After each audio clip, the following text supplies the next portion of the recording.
ఆంధ్రప్రదేశ్ వాళ్ళు ఏమంటారు, కేఎల్ రావు మాకు గొప్పవాడు, కేఎల్ రావు నువ్వు మాకు ఆదర్శము అని చెప్పి చెప్తారు కదా. కేఎల్ రావు గారు కూడా తన ప్రతిపాదనలో ఈ interlinking of reverse Godavari Kaveri అనుసంధానం తెలంగాణ నుండే వెళ్ళాలి అని ఆయన కూడా ప్రతిపాదించాడు. ఇది కేఎల్ రావు ప్లాన్. ఇది ఆ రోజుల్లో కేఎల్ రావు గారు కూడా గోదావరి కావేరి లింక్ అనేది ఇచ్చంపల్లి నుంచి తెలంగాణ భూభాగం నుంచి నాగార్జున సాగర్ కలపాలని తన ప్రతిపాదనలో కూడా చెప్పారు. అంటే మీ కేఎల్ రావు చెప్పింది వినరు, ఒక రాష్ట్ర ప్రయోజనాలని పట్టించుకోరు, కేవలం ఆంధ్రప్రదేశ్ ప్రయోజనాలే ఈ దేశ ప్రయోజనాలు అన్నట్టుగా ఈరోజు కేంద్ర ప్రభుత్వం కూడా వ్యవహరిస్తూ ఉంది. అంటే ఇవాళ ఆంధ్రప్రదేశ్ యొక్క ఎంపీల చేతుల్లో కేంద్రం ఉండడం వల్ల ఇవాళ ఇంకొక రాష్ట్రాన్నే మర్చిపోతున్నారు.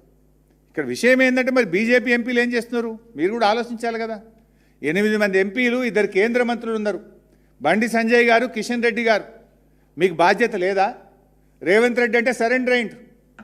కనీసం మీరైనా ఈ రాష్ట్ర ప్రయోజనాల గురించి పట్టించుకుంటారా? మీరు కూడా ద్రోహులుగా మిగిలిపోతారా? ఇలా బీజేపీ నాయకులు ఆలోచించుకోవాల్సిన అవసరం ఉంది.